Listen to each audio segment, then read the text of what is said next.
Karal brendi Blonde Elevation Yellow Out musi bilan tanishamiz. Mahsulot sochlariga tabiiy hajm va vizual zichlik beradi.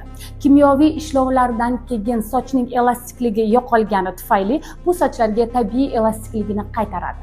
Formula tarkibidagi siyoh rang pigmentlar sochdagi iliq rangni yo'qotadi va blondning nafisligini oshiradi. Shu sababli mahsulot ayniqsa blond sochlarini, ya'ni sovuq blondni parvarish qilishda xizmat qiladi. Mahsulot odatdagidek formatda emas, u penni teksturaga ega, juda ham yengil va havodor, ya'ni воздушный. Mahsulotni toza, nam sochlarga, avvalo ildiz qismiga, so'ngra uzunligi bo'ylab teng taqsimlash tavsiya etiladi. Mus natijasida sochlar yumshoq, elastik, yaltiroq va tabiiy hajmga ega bo'ladi. Video davomida ushbu mus sochda qanday ishlashi va uning natijasini ko'rsatib beraman. Jarayonni sochlarda ochartirib olishdan boshlaymiz.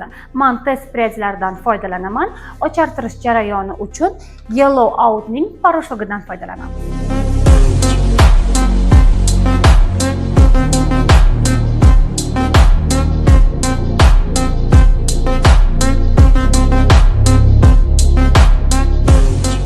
Test predzlarimizni 2 xil darajada ochartirib oldim. Biri 8-darajada, ikkinchisi esa 9-darajada. Yellow Out musimiz 8-darajadan 10-darajagacha bo'lgan blond sochlar uchun xizmat qiladi. 8-darajadagi intensiv sariq blond rangimizga, ya'ni nam holatida musimizni suramiz va keraksiz intensiv sariq rang neytralizovat bo'ladi birdaniga. Natijani ko'rishingiz mumkin. 8-darajadagi intensiv sariq rangi darhol neytralizovat qildi. Endi 9-darajadagi sochimizga ham suramiz.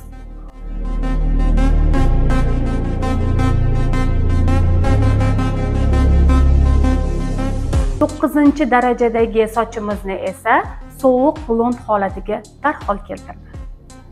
Blonde Elevation Yellow Out musi bu oddiy hajm beruvchi mus emas.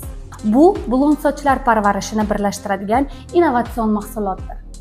Chiroyli blond rang nafaqat sifatli bo'yash, balki to'g'ri parvarish va professional styling bilan ham yaratiladi.